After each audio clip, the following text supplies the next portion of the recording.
part of the Another Realm Media Network.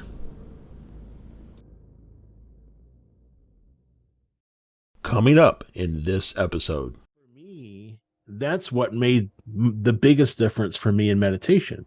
And then, like you said, you start those baby steps. But man, when you take that first toddler step, and then you take that first, teen step or whatever, if we're thinking about it in like progression, all you want is more. And now you try to find, well, what are other ways that I can keep my brain busy so that my consciousness can come in and actually lead me on these journeys that I should have been having a long time ago that I wouldn't get out of my own way for. The I know the meditations, one that's really good.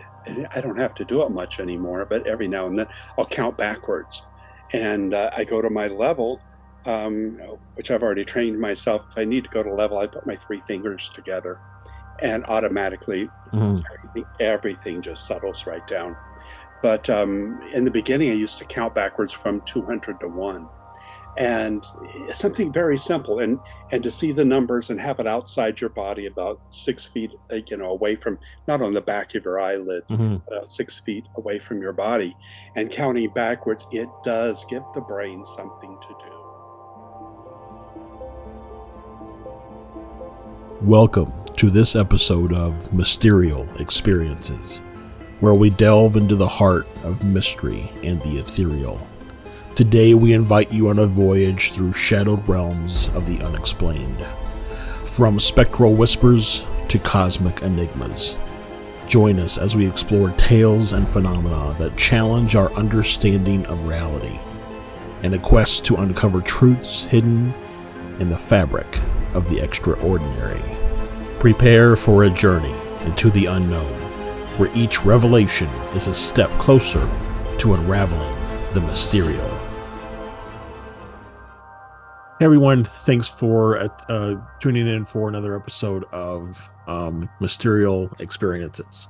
This podcast started out as Etheric Transmissions, where it was going to be a channeled podcast with me channeling messages for whoever needed to hear them.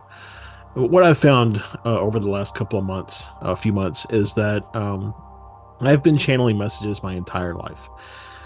So to call it out as something separate, is to really do it an injustice. And I suspect that many of you channel messages on a daily basis as well. Anytime you're in a meeting and your boss, like you ask a question, your boss asks you afterwards, wow, I would have never thought to ask that question. Or anytime you're talking with someone and you just have a hunch to say something or whatever that dynamically changes the conversation. All of those hunches, all of those intuitive thoughts, those are effectively channeled messages from beyond. You're just not necessarily getting them and speaking them. Instead, you're getting them and you're acting on them. And so that's really the only difference. And so because of that reason, I've decided to change this focus of this podcast to really looking at the experiences that people have with everything as it relates to UFOs, Bigfoot, ghosts, whatever the case may be. Because in my mind, it all makes up the Mysterial, which is a kind of a nonsensical word that combines mystery and ethereal together. But I didn't think that there was a one overall term that captured everything. And I do think that it's all related somehow. If you are a believer in UFOs, but you don't believe in ghosts, you're missing a part of the puzzle. And maybe you're not getting the answers you're looking for because you're missing that part of the puzzle. So this podcast is going to be talking with people who have had experiences, talking with skeptics who are non-believers or just really don't really want to come down on any one particular area. We're going to be talking to experts who spend a lot of time and effort and money, frankly, looking into and trying to understand what the phenomena is. What are all these things that make up the Mysterial, and what do they mean to us? And I think that's the big picture, is what does this all mean to humans? Why are humans experiencing these things? And what is it leading towards? So that's the kind of rebrand of the podcast. Every single episode is going to be talking with someone. If you are listening to this and you would want to be that someone, please drop me a line, Josh Rutledge at mysterialexperiences.com. And we can talk about what it would be that you would want to share. And I see about getting you on the show. I want to make sure that everybody who wants a voice to share their experience has an opportunity to do so. So, today's episode is with a really great friend, someone that I met here in the Arizona, Phoenix area. When I moved here, we first met at the MUFON Field Investigator Boot Camp about a year ago, and then met again at the UFO Symposium that also took place here in Arizona. We're both the members of the Phoenix MUFON, and we've just connect and talk whenever we can. And he has some great experiences. The times that he has been as a nurse, a hospice nurse, working with all of different age groups. And so, yeah, wanted to have him on to talk about his experiences. Where the conversation, though, went to was really talking about kind of the merits of meditation and how much you can accomplish with looking at things through a slightly different lens as it relates to meditation. So sit back, get comfortable. If you're driving, please make sure you're paying attention to the road and listen to this week's episode. What's that? You know, a lot of people that don't have that imaginative capability naturally a lot of times aren't drawn to it because that's not reality to them. They're not seeing, you know, Civil War soldiers walking in front of their house. Well, but I also think that there's a little bit of a Debs Shakti, who I met after watching the documentary Alien Abduction Answers with about John Yost and his experience. Yeah. You know, she was introduced to me via that documentary, that movie. And then, of course, I sought her out to do an interview for the podcast that I have been doing with Stefan for a long time. But we've remained connected and exchange conversation. And she's kind of been a physical guide for me over the years. And one of the things that she said to me one time was, we get into a place where we think that imagination is make-believe. That when we're kids, we're thought, go play and use your imagination. And that the things that we come up with in our imagination, like a flying dragon that talks and likes ice cream, is make-believe. But in all actuality, we created that. We manifested that, maybe not in this particular physical world, but we still manifested that. It is living somewhere. And so imagination is not fairy tales and folklore. It is, you are breathing life into ideas. You are manifesting what you need in that moment. And so maybe people say they don't have imagination because they're still thinking about it. Like you said before, that thinking part, the thinking gets in the way, but they're thinking about it as being make-believe. As, you know, I don't have an imagination because I can't come up with a dragon who likes cotton candy. But when did you last sit down and think about, man, I really love to have that dream job? And you thought about what that dream job was. Guess what? You used your imagination.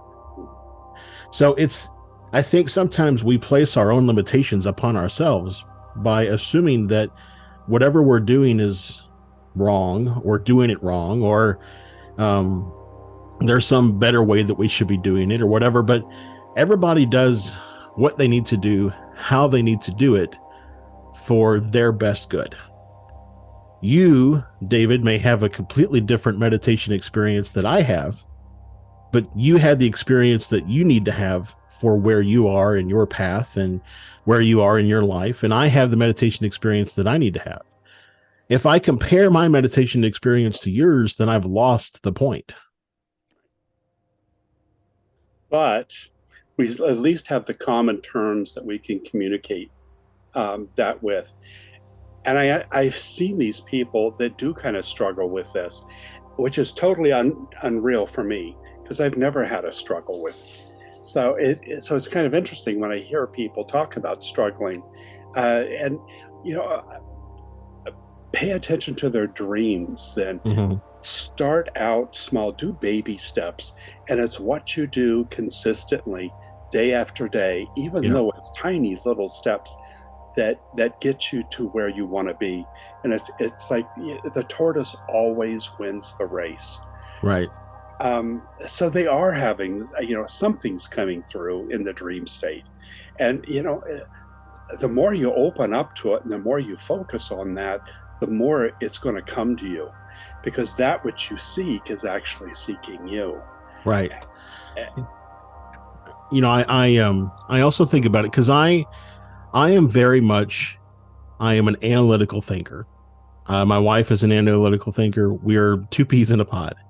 And so when it came time to sit down and start doing meditation, I had it in my mind of, okay, I want to know the steps that I need to follow. Okay, I'm on step one. I'm going to do step one. And then somehow I'm going to know when I need to do step two. Right. And so um, I got in my own way. And something else that someone told me about another, physical world guide, a good friend of mine named Santosh said that, you know, um, do your breath work as a part of meditation. And I did the breath work, but I thought the breath work was step one, right? Step one is do the breath work. Step two is whatever comes next. The breath work, though, what I have learned is the breath work for me, again, for me, it occupies my brain because my brain has to think about breathe in for a count of four, hold for a count of four. And then, of course, that's very basic box breathing. There's a lot more breath work that you can do that's a lot more complex than that. But it focuses my brain on the steps involved in breathing so that the brain gets out of the way and my consciousness can take over and lead me on the path that has no steps. It has a loose recipe that really doesn't even matter if you follow it. Um, and so for me, that's what made the biggest difference for me in meditation.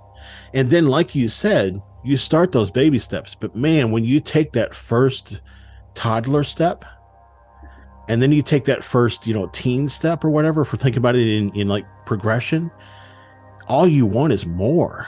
And now you try to find, well, what are other ways that I can keep my brain busy so that my consciousness can come in and actually lead me on these journeys that I should have been having a long time ago that I wouldn't get out of my own way for.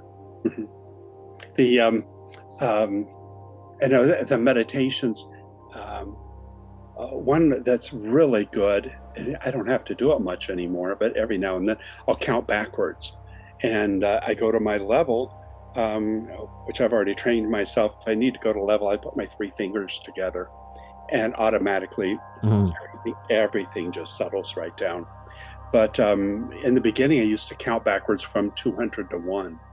And something very simple, and to see the numbers and have it outside your body about 6 feet, away from, not on the back of your eyelids, Mm-hmm. 6 feet away from your body, and counting backwards, it does give the brain something to do. Mm-hmm. It's like giving it a quarter and sending it to the movies. Right. uh, so, and like Deb's, we used to follow the same teacher years ago, back in the 70s. It was interesting. She would do the Hugh chant, and she probably did that with you. And it's something to do also, but it also, centers yourself on the highest vibrations, using sound and light. Um, um, all the mystics had something to do just to kind of get the brain out of the way so consciousness and spirit could take over. Yeah. And so the whole thing comes down to just switching your attention from the physical to the non-physical. That's it. Everything else is, we're creating all these different roadmaps to getting to the same destination. Just got to kind of find what works best for you at the moment. Right. But if the more you focus on it, Right. the more you're keeping your attention on. Right. It's a double-edged sword. Yeah. For me, what really kind of changed a lot of my meditation or even just other experiences that I was having that, introduced me to the idea of like channeling and all of that kind of stuff within myself was, um, I came to the realization for myself, and I think this is for me a core belief that I have that is for everybody. I think that this is true for everybody, and so um, I'll put it in terms that maybe I can understand, and anybody who maybe is ever worked with computers would understand. But the brain and the subconsciousness is the operating system of your body, and your body is the peripherals that interact with the world: the mouse, the keyboard, the printer, the webcam, right? They're all bringing in information to your operating system that is your brain. But that's just the operating system. There still has to have there's still an interaction between something else and the operating system. And that something else is your higher self, is your consciousness. It's the thing of you that exists outside of the physical plane, outside of your body. And so for me, when I realized that when I was putting all of that brain power into the steps involved in meditation, that was my operating system trying to meditate. But my operating system doesn't need to meditate.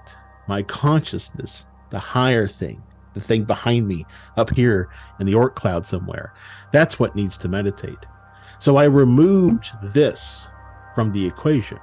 I gave this a task to do in breath work, in humming, in making the Om sound, and whatever the case may be. And I got my consciousness engaged in the meditative act. And that for me, it was the defining point of understanding that it's not what this is doing. This is just here to interact with this world, this physical plane. It's like a robot, if you will, a very highly intelligent, advanced robot, but still, it's a robot. And so it's here to interact with the world and the people and the things and everything that's here, so that my consciousness that's up here somewhere, floating far away, attached to me with a cord, can gain those experiences that come with interacting with the physical world. Right. Right. And so once I had that realization, for me, it all clicked. It just, I knew that I could just remove myself from this robot, this shell, Right. connect with my consciousness. And that's where the meditation is happening. That's why every meditation encourages you to close your eyes, because you're removing the illusion that you're meditating in the physical world. You're meditating far beyond the physical. Right. So anyways, that's as long as you think about it, talk about it, discuss it, study it, read about it, argue about it, quote holy scriptures about it, you're not there, because all of that is brain and all of that right. is physical. And when you loosen up and let go, and you're no longer in the physical body, when you're traveling outside of the physical body, the brain and everything's back there, and Yeah. it's gone, and it's going to go one day. It's So what, well, that's it's funny because I have never been able to astral project. mhm. That's something that I want to do. I want to have the experience of doing it. But I had never been able to do it until I realized one day that it's not, again, nothing is leaving this body. I'm transferring my awareness from this body to my consciousness. That's all that's happening. And then once my awareness is in my consciousness, which it never really leaves, because saying that it's in there is a misnomer. But once my awareness is at the consciousness level, well, then I am not restricted by the things that restrict me in the physical plane. Time does not exist the way we interact with it. Time and space does not exist the way we interact with it. So I can go anywhere, see anything, experience anything I need to experience. I always had it in my mind that when I astral projected, see myself come out of my body. The picture of the aura, leaving the body. And I would look down and I would see my body laying there, on the couch, passed out with my mouth gaping open because for some reason I always breathe my mouth open. And like I would see the room around me and it would all look differently. And I would have to navigate around the ceiling fan so it doesn't chop me into a million pieces. But that's not it at all. Some people do have that experience because their consciousness is so close to their physical self. But for me, my consciousness is still farther away from my physical self. Farther doesn't apply here, but for the purposes of discussion. And so when I astral project, which I do every night when I sleep, I go and experience things that are far beyond this. And so just because I don't go see what's hanging on the wall at Stefan's house so that I can tell him, hey, I astral projected last night and you had this hanging on your wall because I need some sort of validation that what I'm doing is true.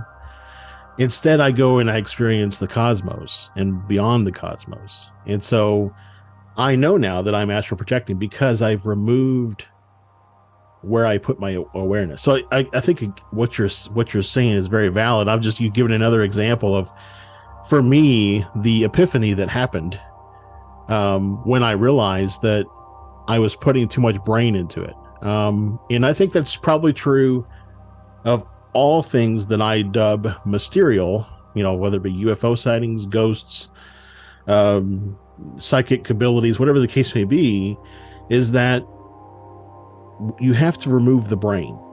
You have to get out of the thinking mode and into the feeling mode. And just like talking about consciousness or soul, something I practiced as a child, and actually Debs did too, because we had the same teacher. When we talked, it's like, oh my, we were probably at the same seminars back in the 1970s. I didn't know her at the time. But anyway, we studied Surat Shabda Yoga using the sound and light currents to do what we called soul travel. And soul, which is total consciousness, here in the physical, it's inside the physical body as an expression onto the physical world. The same thing with the astral body. You're just exchanging one body for another from the physical to the astral, and it truly has its own limitations. But when you actually start doing soul travel outside of the physical body and outside of the astral body, it's like astral projection. You say you want to go to Stefan's house and look Right. at whatever. In soul travel, once you're out, you couldn't. None of that is valid at all anymore. You Right. wouldn't even think about that. And I think that happens with some of the higher, when people die, some of the higher spiritual people that can go on, they completely let go of the physical. Mm-hmm. Nothing's important anymore. But there is those that I think that are stuck in the lower astral, and they're still hanging on as close as they can to the physical. So there's even more than that. Mm-hmm. Yeah. I think I came to I don't know, conclusion's not the right word. I had an insight a couple years ago that the astral plane is like a train station between realms. It's not just the physical. There's other realms that you can travel to, but it's like a train station between realms. And so people who pass on in the physical space, their physical body dies, and they progress to the astral space.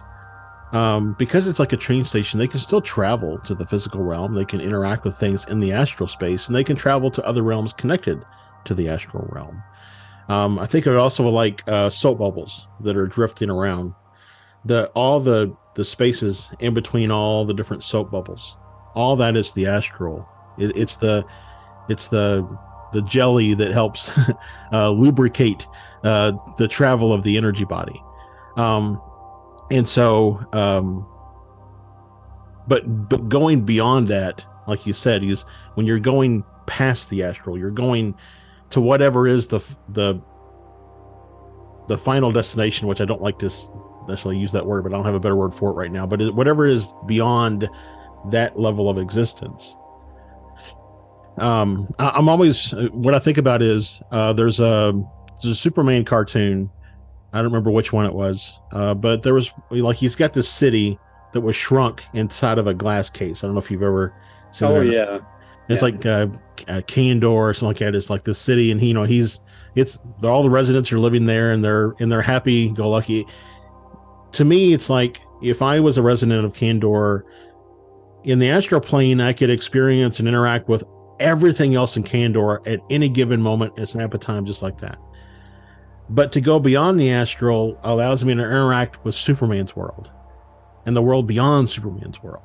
Mhm. And so I think that's where I myself am trying to get to the point where I go beyond. I can get to the train station, I can get there all day long. I know the way, but how do I get beyond the train station without dying?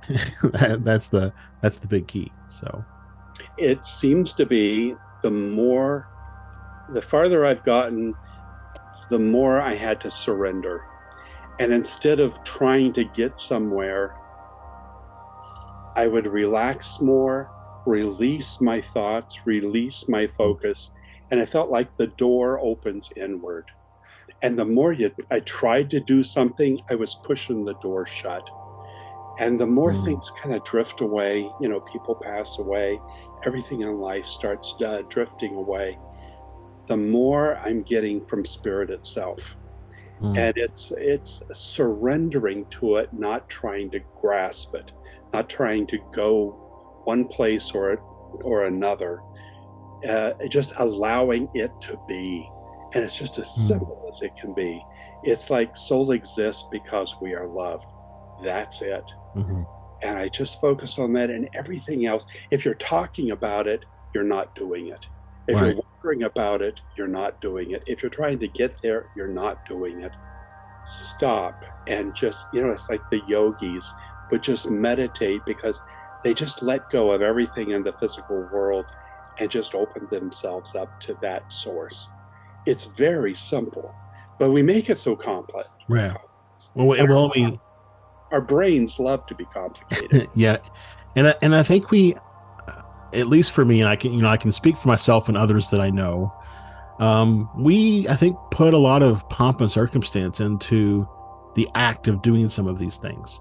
And maybe it's because so many of this are kind of brought up in a more formalized religious space where there is a lot of ceremony involved in the things that we do to connect with ourselves or others, or things that are greater than us. So that's one of the other things that I struggled with, is especially as someone with ADHD, um, is thinking that I had to have a set time, a set practice that I was going to follow, a specific meditation that I was going to perform. I had to have the right candles. It had to be the right time of day. The sun had to be shining. I put in place all of these different parameters that had to be there in order for me to have a successful meditation, right? I put conditions on the success of my meditation. And so, because of that, guess what? I hardly ever meditated because those parameters, those conditions were never exactly just what they needed to be. All of them were met except it was cloudy outside, or all of them were met, but my kids were at home, or whatever the case may be. So, I think sometimes we do, like you said, we make it too difficult because we think it has to be that difficult.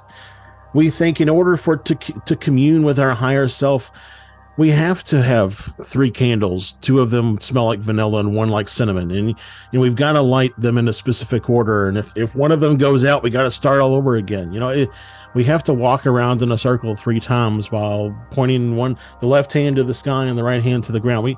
We create all of this different ceremony for ourselves, when in all actuality, like you said, all you have to do is be still That's it. and listen. That's it. Just I had this lady I knew years ago. Along with all of that and the candles, her head had to be facing north. She couldn't meditate if her head was going the wrong way.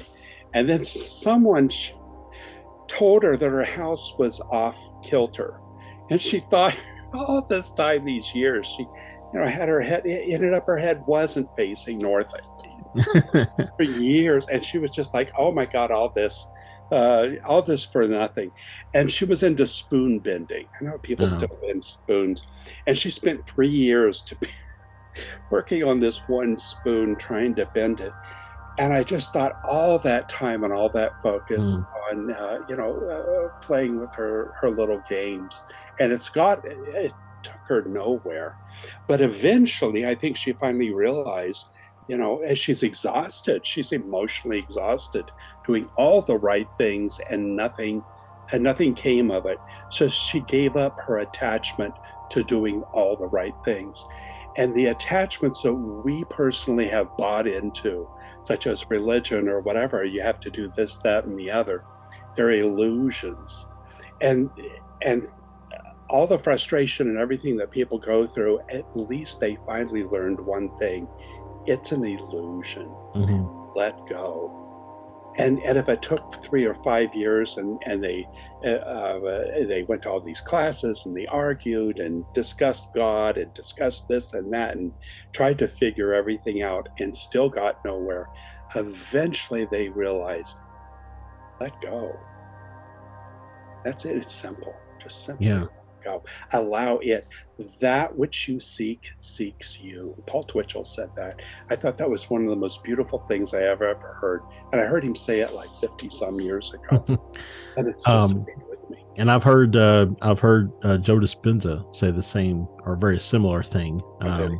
So, but something else I was going to say too about a lot of this stuff, like the bending spoon thing, and some of those other more physical aspects of representation of the greater that we have to tap into, right?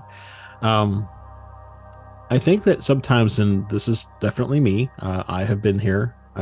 In fact, the ongoing message that I get from my guides, whether it be directly or via a tarot reading that somebody else does for me, is that I need to trust myself. But I think a lot of that stuff, the outward representation, like with the act of bending spoons, is basically, I think it boils down to the validation that you or me or whoever else is doing the practice is onto something. Like we've figured something out, right? So we need that outward validation that that's the case. And so we looked at things like bending spoons, or in my case, I do a lot of things with dowsing rods.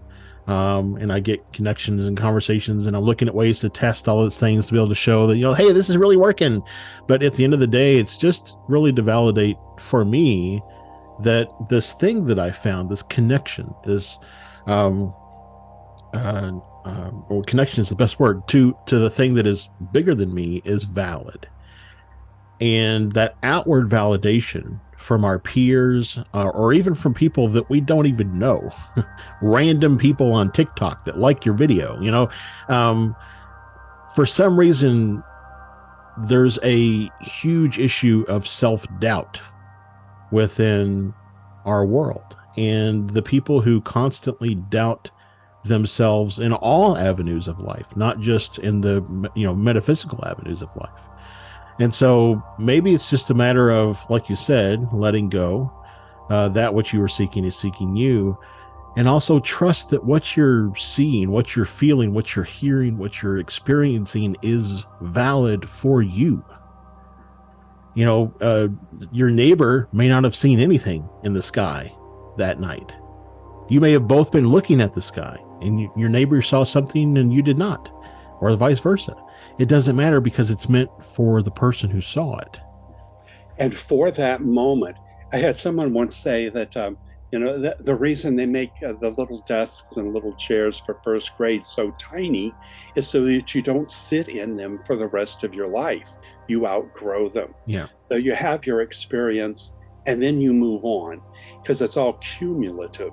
And the illusion of getting more and more and more gets you deeper and deeper and higher and farther out, is actually kind of an illusion, because the more you release and let go, the more you've got. The more your hands are open, the more you receive. The tighter you clench your Yeah. fist, the more you're not receiving. And speaking of spoon bending, somewhere I need to find, I have a Uri Geller spoon. I was in a restaurant, it was over at the Biltmore, and back in the early 70s, and he was speaking there. And he came up to our table and picked up a nice spoon and just barely touched it, and it just went, right Mm. into a horseshoe. I have it somewhere. It's a very thick spoon. So, and I got his autograph somewhere. I need to put that on eBay. But even that experience, right? That experience is the same experience as seeing a light in the sky or seeing a UFO craft in your backyard, because it's all meant to wake you up from, or make you have the realization that what you see, taste, feel, touch, smell is only the beginning, That there is more. that there is more. That's it. And you make a very valid point. Something that I think about quite a bit, and sometimes I get upset about it. Honestly, I get a little saddened by it. But I had a really profound UFO experience in 2019. Sorry, 2020, May of 2020. But I've not had one since.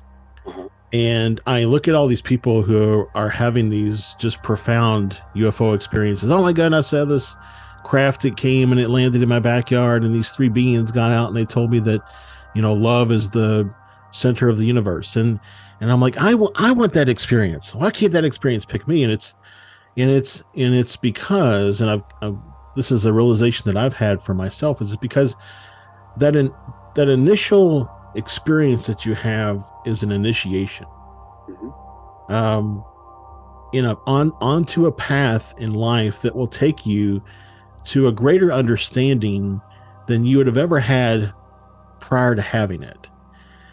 The people who continually see the same type of experience are the people who have ignored the initiation.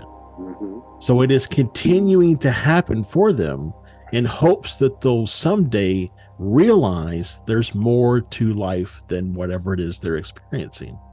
They're adults sitting in those little desks, in the first grade Right. desks. Right. And so the fact that I have not had another experience like I had in 2020 means that I am on the correct path, evolving at my own pace towards whatever my final destination is. If I have a UFO experience that is similar to the one I had in 2020, it's only because I've gotten off the path and I need to get back on. So although I'm still, it's more of a sadness because of the wondrous activities that happen, or the thing that comes with the experience. You can never go back to that initiation phase because you've already progressed so far in your journey. That's right. So even if you were to have another initiatory type experience, it wouldn't be the same. It'd just be the initiation towards the next phase of whatever journey you're on. Absolutely. So that's so whether it's UFOs landing in your backyard, or it's seeing ghosts, or spirits, or whatever you want to call them, or Sasquatch, or whatever the case may be, it's all happening to you to cause you to question the nature of your reality. If you're continuing to see them, it's because you're not asking the right questions. And also, as you I don't want to say evolve, open up or remove the roadblocks that separate you from it. Yeah. And that, I think, is the entire path too. It's just it's already there. We're already connected to that divine force. We just have to remove the shades that we have put there that separate us from seeing that light and hearing that sound. But I forget where I was going to go with that. But having these experiences is also because you've actually opened up to that level of awareness, that it exists on their level too. So the more you vibrate with a higher level, the more you're going to start seeing and experiencing and knowing. And eventually it's going to have nothing to do with your senses whatsoever. It's just that incredible feeling of connection Right. and love and movement and warmth. And it doesn't have to be things anymore. It can be feelings or out of the body experiences. Right. And so, then the part of me, the thinking part, right? It comes back around and it says, well, what's the purpose? Why have these experiences? Why gain the knowledge? Why advance yourself? And so for me, the way I think about it is it's because we as a people, the entirety of the human race needs to advance our way of thinking. We, I think, are ready for not a physical evolution, but a spiritual or an emotional or an intellectual evolution. And so the only way we get there is by spreading the whole idea of love and love of everything, love of nature and love of this planet and love of each other. And the fact that the things that we fight about are so trivial that really make no difference anywhere else, anywhere outside of time and space, regardless. Um, I think only then will we get to the point where we can have that, make that evolutionary step, and realize that I'm a big Star Trek fan, but realize that there is an opportunity for us to unify as a species and to take that unified love elsewhere into the cosmos.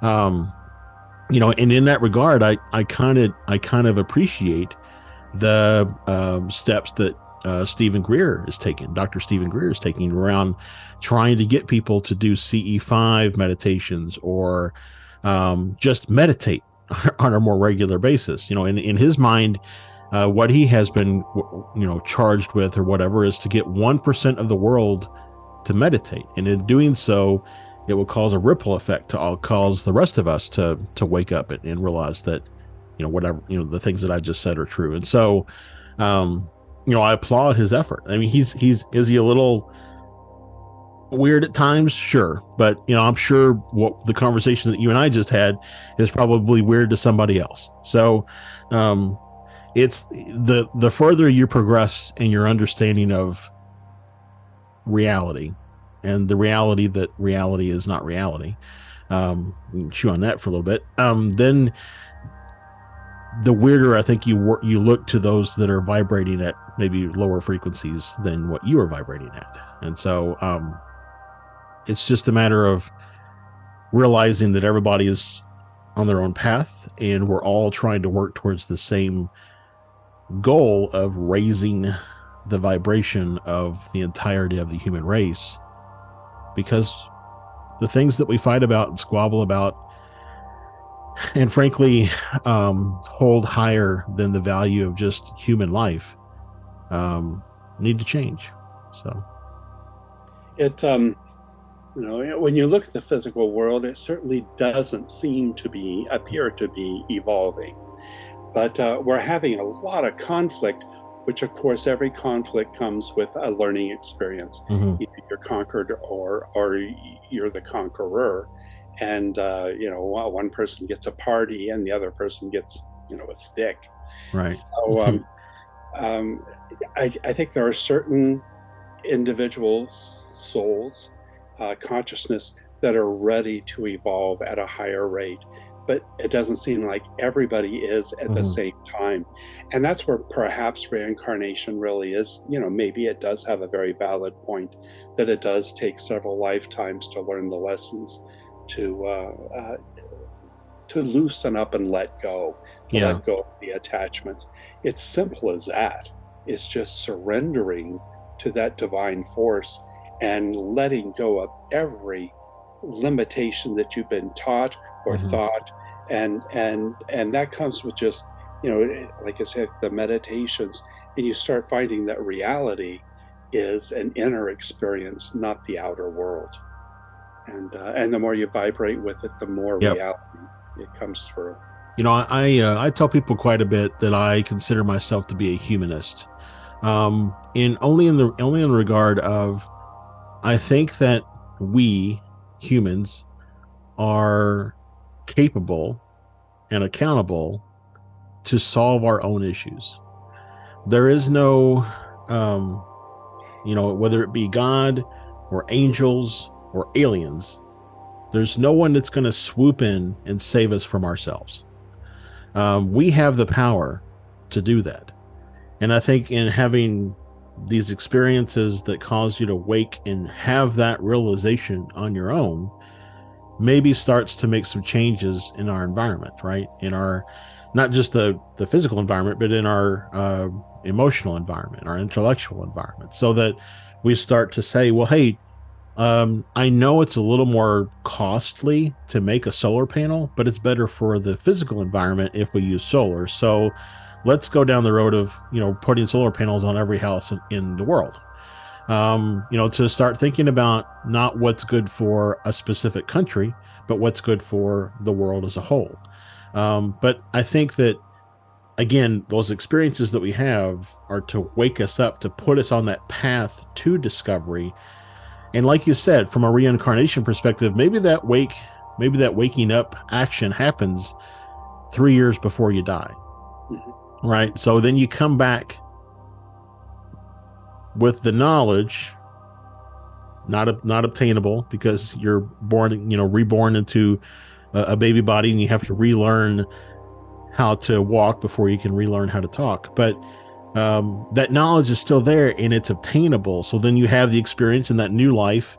You start connecting with your consciousness, and now you have access to the knowledge that you had in a previous life, that can help you grow in the new life. So, like you said, um, having those lives, having a physical life more than once gives you the ability to grow beyond the limitations of the physical. But I would also say that the whole idea of a past life applies our physical understanding of time.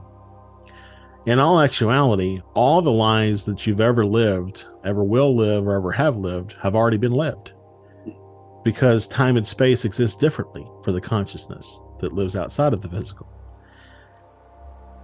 So people who have past life experiences, they go to meditation and they do, the Dolores Cannon quantum hypnosis, or, Deb Shakti does a very something similar. You go into it again with too much brain. You think, I'm going to have a past life experience. So what do you have? You have an experience of a lifetime that you lived in the past. But if you go into it and you say instead, I want to understand what I need to know in this lifetime to advance, whatever the experience, whenever it happened, and whoever's body it happened in, I need to have that understanding. You don't preload the experience that you're going to have with your own thoughts and concepts. Instead, you release, and you just are there for whatever needs to come to you. I was present at 3,600 deaths in my nursing career. And it was 17 years of hospice, 20 years in the emergency room. And yeah, I saw babies die. I saw babies born, children. I did 5 years of pediatric hospice. And when I did inpatient hospice with adults, our average life expectancy was 72 hours on our patients. So when a shift, I would lose, 2, 3 people a shift. It was just so common. And that's what we did. Mm-hmm. But it was so interesting, no matter how busy people's lives were. And of course, we didn't get to know them. We didn't know what was going on. Now and then we would pick up a little bit Mm-hmm. from the family members. And it was interesting that some people were just mobbed with friends and family, and other people, no one would come and visit them. So, however they lived their lives and interacted with others, it doesn't matter. But as a hospice nurse and getting to care for these people right up towards the very end, so very often you could see it and you could feel it. I'm getting goosebumps. Mm-hmm. The, the reality of what it's all about comes just towards the very end. And I think they're starting to, float a little bit more and more out of the body. It was just a release, a relaxing, Mm-hmm. Oh, that's what it's about. Mm, And again, the surrender, and you could just see them just relaxing the body. Now I get it. Now mhm. I get it. So it's not about thinking and doing. Right. It truly it is releasing and letting go and allowing it to happen. It's going to have its way eventually. And we can argue and study and read book after book after book after book, and that's just it's still going to be more distraction to take your focus and your attention off that which is real. And people can study it and try to make a living off of it and teaching it. That's nice. Pick up what you can, but there's nothing separating you from it except the roadblocks that you've put Hmm. in your own way. It's simple. It's not difficult. It's easier than breathing. Yeah. And it's going to happen. I mean, it's going to happen. It'd be nice to know it a little before, earlier than later. But having seen it so many times in these patients, again and again and again, and you could feel it, and the room sometime would actually light up, and I could see the shadows and the lights. And it's like, oh my gosh, they just had Mm, this massive spiritual awakening, and um, and then off they go yeah. very soon after that. Yeah. A privilege that was to get to be there and watch these people springboard not just into the astral plane but into whatever universe that they were um, open to, and they were my best teachers. It's simple. It's very simple, absolutely Mm. beautiful. I think maybe that's a good place to leave it. Um, I've certainly enjoyed our conversation Yeah. for the last 50 or so minutes. And actually, we got started before we were recording, so it's been a little longer than that. But do you want to give, you have a YouTube channel where you're sharing a lot of your experiences. We didn't get into a lot of those experiences today, but some of them, not some of them, all of them are profound. And so do you want to share the name of your YouTube channel? Yeah, it's Uncle Dave's Kitchen. I was going to start a cooking show, but I haven't even made a biscuit yet. So I've had all these incredible, wonderful experiences throughout my life, and I've been able to see the other side since childhood. And luckily, my parents, my grandmother, everybody supported me in this, and they saw them too. So I never had it shamed out of me. Mhm. And maybe that made it a little bit easier throughout my life. I don't know. So I don't want to go to the grave with all my stories. So I'm starting to do videos of some absolutely beautiful spiritual experiences I had. Uncle Dave's Kitchen, not to be confused with Uncle Dave from Wendy's. No copyright infringement happening here. Wendy's. There's no reason to come after the great David Parker. Yeah. Now, if you had, a redhead girl introducing you, Uh-huh. maybe, but no, fantastic, and thank you again, David, for being on the show. I'm sure we'll talk again, maybe in future episode or something. I'd love to have you back, and so thank you all who tuned in today for the inaugural episode of Mysterial Experiences. And this is pretty much what it's going to be. So if you like hearing about discussion around the Mysterial, make sure you subscribe, click the like button, ring the bell, whatever the thing is that you need to do in the technology world. And we appreciate it. Have a good day. So thank you again. If you've made it this far, I really appreciate it. Make sure that you click the like, follow, subscribe, whatever it is that you need to do on whatever you're listening or watching this on, so that you don't miss new episodes of experiences. And also, as a reminder, if you want to let me know about your experiences or even potentially be one of the people that gets an opportunity to express their experiences on the show, please email me at Josh Rutledge. That's RUTLEDGE at mysterialexperiences.com. Thank you again. Hope you have a good rest of your work day, work week, whatever the case may be. And we'll talk again in about 2 weeks. Bye.